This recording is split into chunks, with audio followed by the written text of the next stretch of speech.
अंशु जी दिल्ली से। हाँ जी। राधे राधे महाराज जी।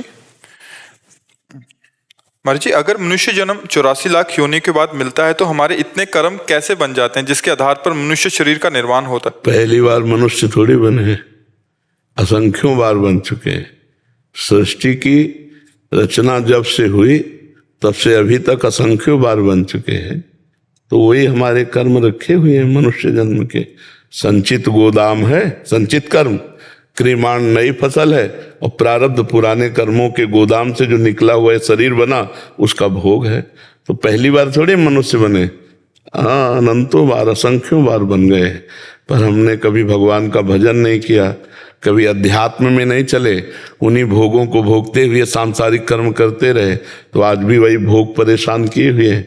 पर आज कृपा है जो हम संत समागम कर रहे हैं, साधु वचन माने तो हमारी बात बन जाए। बहुत जन्म हुए लेकिन हमें साधु समागम नहीं मिला। अगर मिला होता तो हमारा कल्याण हो गया होता। भगवान के भी अवतार हुए, हम कोई कीट पतंगा तो रहे होंगे ना कोई, लेकिन हमें भगवान का सानिध्य नहीं मिला। आज मिला भगवान का धाम, संतों का संग, तो अपना काम बना ले।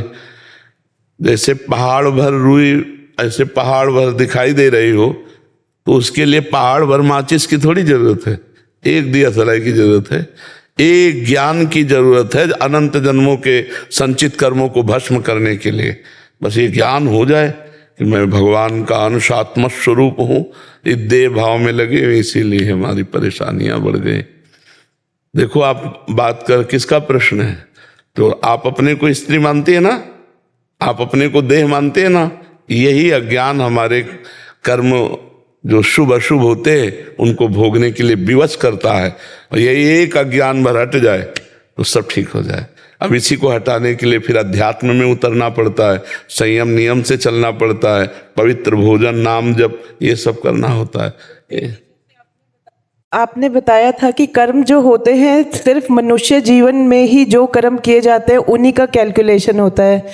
जो पुराने कर्म हैं, किसी भी योनि, कोई और योनि के कर्म होते हैं, उनका कुछ वो नहीं बनता, कर्म नहीं बनता। तो इतने सारे कर्म उसके बावजूद भी बन जाते हैं जब इंसान का शरीर। आप सोचो अभी आपकी आयु कितनी? 46। आप ईमानदारी से थोड़ी देर के लिए जज बन जाओ, हमको बोलना मत, अंदर से देखो। अगर उन कर्मों का हिसाब किताब दिया जाए तो अपने भारतीय संविधान के अनुसार आपको कितनी बार जेल हो, आपको कितनी बार दंड मिले। आप अपनी जज बनकर 42 वर्ष की अवस्था का निर्णय कर दीजिए। तो आप सोचो ये जब जमा होंगे जाके और इनमें ब्याज लगेगा और जब इनका फाइनल आएगा तो कितना बड़ा बड़ा आएगा, समझ रहे ना। तो अब कई ऐसे पाप हैं कि आप अगर जज बने और हम आपको बताते जाएं तो आप कहोगे कि हाँ इसका दंड होना चाहिए, ये गलती हुई है। लेकिन मेरे प्रभु ने अभी तक कोई दंड नहीं दिया। ये जो कर्म इस जन्म के हैं ये जा रहे हैं पिछले गोदाम में जमा होने। ऐसे ही हमारा बार बार जन्म हुआ है और हमने बार बार गलतियां की हैं और वो सब स्टॉक जमा है। भीष्म जी ने कहा कि 100 जन्म तक मैं देखता हूं कोई पाप नहीं, कि 6 महीने से मैं बाणों की सैया में। भगवान ने कहा और आगे बढ़ो, और आगे बढ़ो। राजा थे आप, सांप को उठा करके कटीली झाड़ी में डाल दिया, 6 दिन तक तड़प के मरा, तो 6 महीने बाणों की सैया मिली। आप समझ रहे? एक गलती का 20 साल की वो कैद और 2 लाख जुर्माना। ऐसे होता है कि नहीं होता? बोले इतना कैद और इतना जुर्माना, और बेचारा कैद में भी रहेगा और जुर्माना भी देना पड़ेगा। ऐसे ही ये जुर्माना में भोग रहे हो मनुष्य शरीर में, असली कैद तो नरक में भोगने को मिलेगी। असली जो फल मिलता है शुभ का वो तो स्वर्ग में मिलता है, ये तो बाद का है बचा हुआ शुभ और अशुभ। तो एक गलती का पूरा जीवन बर्बाद हो जाता है, और ऐसी हजारों गलतियां हमसे हो गई। और जैसे आप बताते हो कि ये जो मनुष्य जीवन चल रहा है ये सपना चल रहा है। जैसे हम सपने में कुछ भी कर्म करते हैं उनका कर्म नहीं बनता, और ये भी अगर जो सपना ही चल रहा है। तो अगर यही असली ज्ञान हो जाए तो आपसे कहा नहीं कि जैसे ये पहाड़ भर रुई है, एक दिया सराय में जल जाएगा। तो आपको अगर असलियत में ज्ञान हो जाए कि ये शरीर भी सपना है, जगत भी सपना है, सत्य तो केवल मैं सच्चिदानंद हूं, तो सच्चिदानंद हो ऐसा कभी स्वप्न में भी नहीं आया आपके अंदर। सदैव यही आया मैं स्त्री हूं, नहीं संभाला अपने को।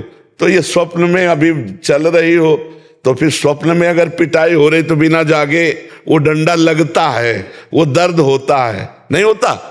स्वप्न का आदमी अगर पिट रहा हो तो वो जग जाए तो बच जाए। तो भैया ये लंबा स्वप्न है, इसमें फांसी भी होगी, गोली भी मारी जाएगी, लगेगी, पर जब जगोगे तो नहीं लगेगी, क्योंकि आत्मस्वरूप में नैनम छिन्दन्ति शस्त्राणि नैनम दहति पावका न चैनम क्लेदन्त्यापो न शोष्यति मारुता। सच्चा ज्ञान जब तक नहीं उत्पन्न होगा तो इस स्वप्न में हमको पिटाई भी होगी और सुख भी मिलेगा। दोनों चीजें हैं, सुख और दुख का खेल चल रहा है, तेज चल रहा है। अच्छा बताओ, ना आप पहले स्त्री थी और न बाद में स्त्री रहेंगी, ये बीच में मिला है। आप इसको कहाँ मान रहे हैं? आपको यही लग रहा है मैं यही हूं, नहीं मान रहे? गुरुदेव जी, आपने तो इतना सब कुछ अंदर चेंज कर दिया है कि अब वो रहता ही नहीं। अब तो एक थोड़ा जग जाओ। अभी चेंजिंग का मतलब जग गया, जग गया। जे ही जाने जग जाए हेराई, जागे जथा स्वपन भ्रम जाई। जिस परमात्मा तत्व के जान लेने के बाद ये संसार खो जाता है, एकमात्र परमात्मा दिखाई देता है। इन सब मंदिरों में परमात्मा बैठा हुआ है। जब ऐसा अनुभव होने लगेगा ना, तब पता चलेगा कि मोह निद्रा से अब हमारे नेत्र खुल रहे, और जहां जगे तो जो वो है वही तुम हो। खत्म खेल, खत्म, जीवन मुक्त हो गया। अब ये बात में तो खत्म हो गया, लेकिन अनुभूति होना जब भूख लगती है प्राणों को, तब ये ध्यान नहीं रहता कि प्राणों का धर्म भूख है, मेरा नहीं। जब अलग अलग इंद्रियां अपना अपना वेग धारण करती हैं तो वही ज्ञानी है जो उस वेग को सहकर शांत होकर, नहीं मैं कोई स्त्री पुरुष नहीं, मैं सच्चिदानंद परमात्मा हूं, इसी में स्थित, तब वो आगे बढ़ पाता है। अब देखो कितना कठिन है। एक व्यसन, एक आदत, एक आकर्षण बलात् गिरा के आपसे वही क्रिया करवा देगी।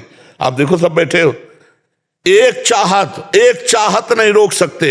एक चाहत के लिए पूरी जेल भरी है, अपनी अपनी चाहतों की पूर्ति के लिए ये जेल भरा है, नर्क भरा है और रोग ग्रसित होता है। इनको मिटा दे वही महात्मा है।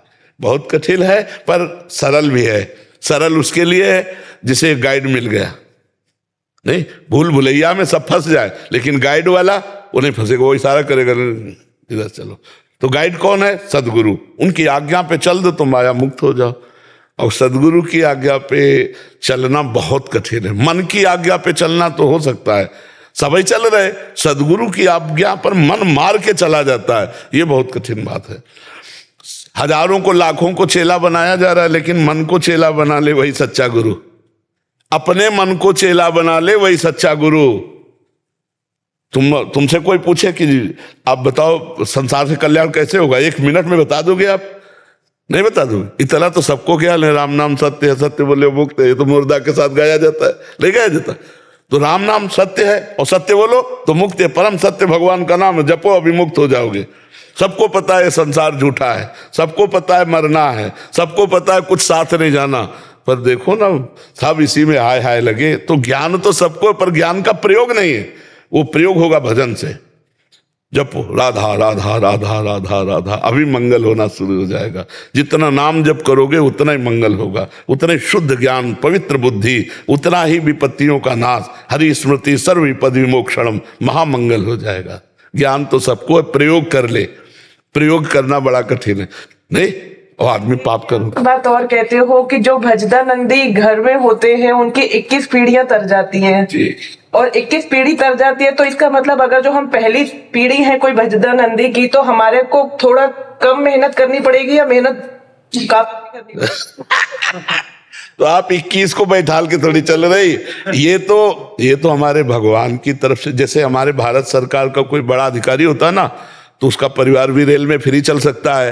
वो ऐसे नहीं वो सुविधाएं देती सरकार, तो ऐसे हमारे भगवान ने सुविधा दी है कि यदि एक, क्योंकि बहुत कठिन है ना, अगर एक भगवत प्राप्त हो जाए, भजनानंदी का मतलब भगवत प्राप्त, तो उसकी 21 पीढ़ियां जो जहां भी हैं उनको कल्याण के मार्ग में डाल दिया जाता है। यदि उनको अवसर मिलेगा तो जन्म होगा और भगवत भक्त बनाए जाएंगे भगवान की, मतलब 21 पीढ़ी का कल्याण हो जाएगा।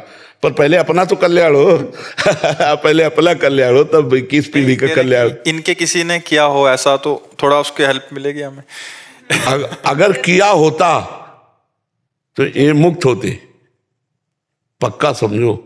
हाँ, ये मुक्त होते। तो अभी मतलब किया नहीं? हाँ नहीं, 7 पीढ़ी आगे की और 14 पीछे की। देव जी, अभी जो मेरे दादाजी थे तो उनके होते हुए तो मैं काफी बड़ी हो गई, तो पहली पीढ़ी हो नहीं, भगवत प्राप्त हो जाएं दादाजी। हो जाऊं, वो तो भगवत प्राप्त थे, वो तो पक्का ही है। उनको तो कभी पूरी रात कभी सोते हुए देखा ही नहीं। वो देखो, मेहनत करना और अरबपति बनना दोनों में अंतर होता है।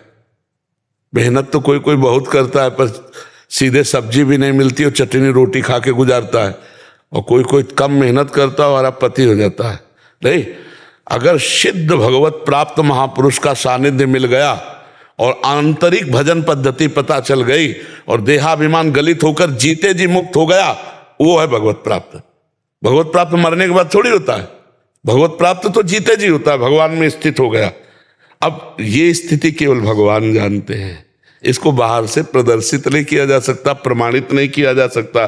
तो अगर भगवान की कृपा से किसी के कुल में ऐसा भक्त पैदा हो जाए जो भगवत प्राप्त हो, तो 21 पीढ़ियां तर जाती हैं, पक्का। तो अगर हम कह रहे तुम्हारे परिवार में कोई भगवत प्राप्त है, तो इतना मान लो कि आपको ये आज जो अवसर मिला है वो उन्हीं की कृपा से मिला है। अगर उनकी कृपा ना होती तो शायद यहाँ बैठ करके आप इस तरह भागवतिक चर्चा ना करती। अब अपना कल्याण कर लीजिए, हर समय नाम जप कीजिए और भगवान से प्रार्थना कीजिए कि मेरा शरीर राग नष्ट हो जाए, ये जो शरीर अभिमान है, शरीर भाव है, ये नष्ट हो जाए। जी।